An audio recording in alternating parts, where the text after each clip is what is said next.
Well, today we're going to talk about a mouse.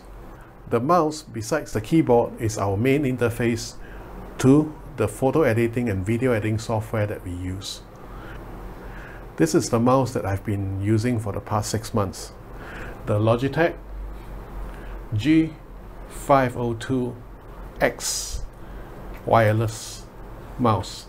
It is actually designed as a gaming mouse, but there are other features that actually help it in the software that we use. Most notably, it has lots of buttons. 2 side buttons, thumb button, and 2 additional real side buttons, actual side buttons. Anyway, and the wheel can also be notched and unnotched. The clicks are tactile, and overall it's a great mouse to use. It fits your hand. It's rather large. It has a thumb rest, and it's not particularly heavy. It's also not particularly expensive. Of course, besides having the hardware, the mouse itself, you also need a piece of software that would support programming different macros for different software applications. For example, for me, it's Capture One for photo editing, DaVinci Resolve for video, as well as Affinity Photo for actual fine adjustments in photos, or anything else that you can think of. For Logitech G series mouse, we use a piece of software called GHub. Yep, this is GHub, and this is the starting page for GHub. Right now I've only got one piece of G series hardware connected, which is the G502x Lightspeed.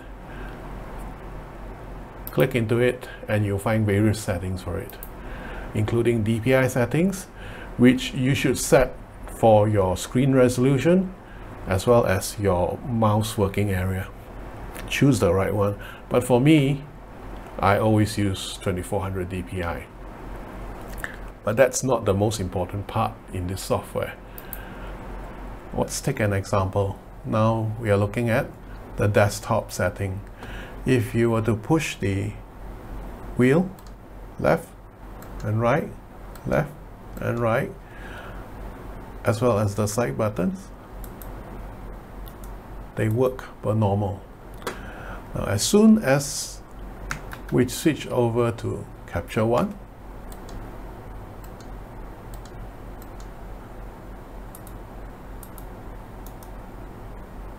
the functions switch over according to the macros we programmed. So therefore, as many buttons as your mouse has or functions, there are as many macros that you can program to use in different applications. And the switching for the GHub software is actually quite reliable. Let's try. Now it's back to default. Wheel left, wheel right. Alt tab immediately, right? What is it actually doing? It's actually adjusting exposures by 0.1 of a stop per push. And I can also do white balance,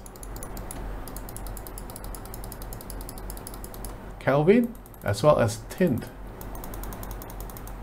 These are my most used adjustments. For example, like this shot.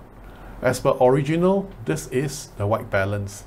That day, I think I set it to cloudy, maybe, cannot remember. This is a Panasonic S52 RAW file, right? I could, like, for example, let's say, do this, but the orange is still not coming out properly. So what do?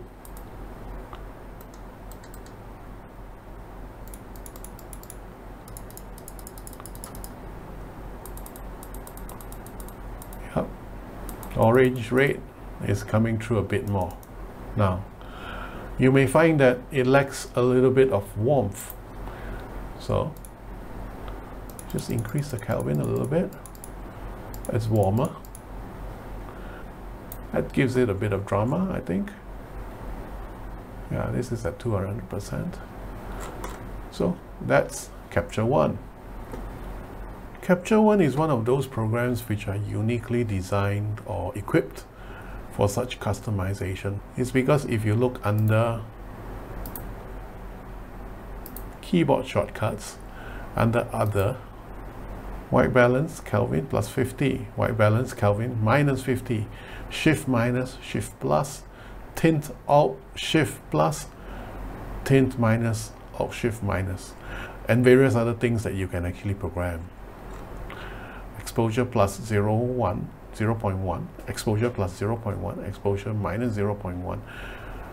In fact, I don't even have enough buttons on this mouse to do all this, to program all this in. You could use keyboard shortcuts, of course, but it's kind of difficult to remember so many, and it's much more intuitive using a mouse. Okay, let's look at what I did for DaVinci Resolve. Alright, if you look carefully, there are basically two buttons which are remapped for zoom in and zoom out. That's all. Alright, let's switch over to DaVinci Resolve now. Okay, DaVinci Resolve itself, it's already pretty well programmed, as you can see. Left wheel and right wheel already scrolling left and right in the timeline. And what I mostly need to do is, for example, sometimes navigate to a different section of the video and then cut out certain things. For example, let's say I want to cut out this sequence.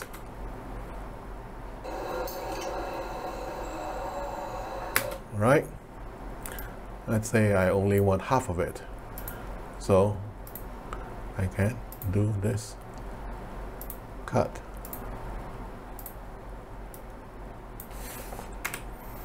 And then very easily navigate to another section. Maybe zoom out. Okay, let's say I want to go here and do some manipulation over here. Right? That's it for DaVinci Resolve. Finally, let's look at what I did for Affinity Photo. Again, this is a simple customization, only the two buttons on the side for zoom in and zoom out.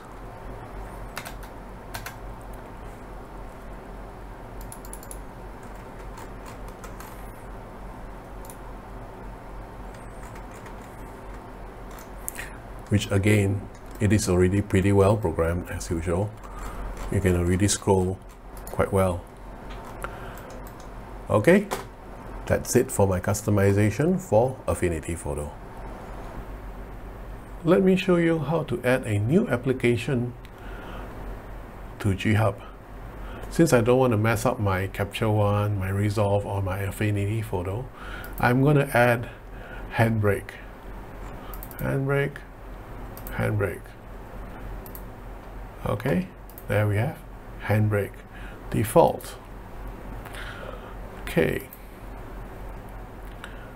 first of all, actually you need to set a default DPI, which I normally do 2400, and then I will proceed on the macros. So let's look at handbrake. Handbrake. Let's try open source, Alt-O, right? I need to select the right profile, handbrake, okay? Select. I have to recreate that. Open source. Record. Alt-O. Stop recording, correct. Save, DPI up, this button, open source, assigned. Right, so let's see if it works. Now let's switch it back to desktop default. Now I am in handbrake. this button. There we are. Oh. So that's how you set it up for a new application. Okay, for the G502, there's actually another layer of programming that you can do. It's called G-Shift, which you toggle here. Now if you look at this, this is not programmed at all. So what you can do here is that, let's say I would like to program it slightly differently for under G-Shift. Let's say I would like to do open source here. There we are. But in addition to that, to enable G-Shift, you have to make sure that you also program this button, which is actually the default or so-called preferred G-Shift button. The way you do it is by clicking it, selecting and double clicking on G-Shift. So now if you look at your default view, G-Shift is enabled. This is without using G-Shift. Okay, open source works. Now let's try G-Shift, which is this side button and this. So G-Shift works as well. So G-Shift basically enables you to double up your functions. But of course, I wouldn't recommend that you use it for every single button. It's mostly for the buttons on top, because you will not be able to press, for example, this button and this button together, or this button and this button together, right?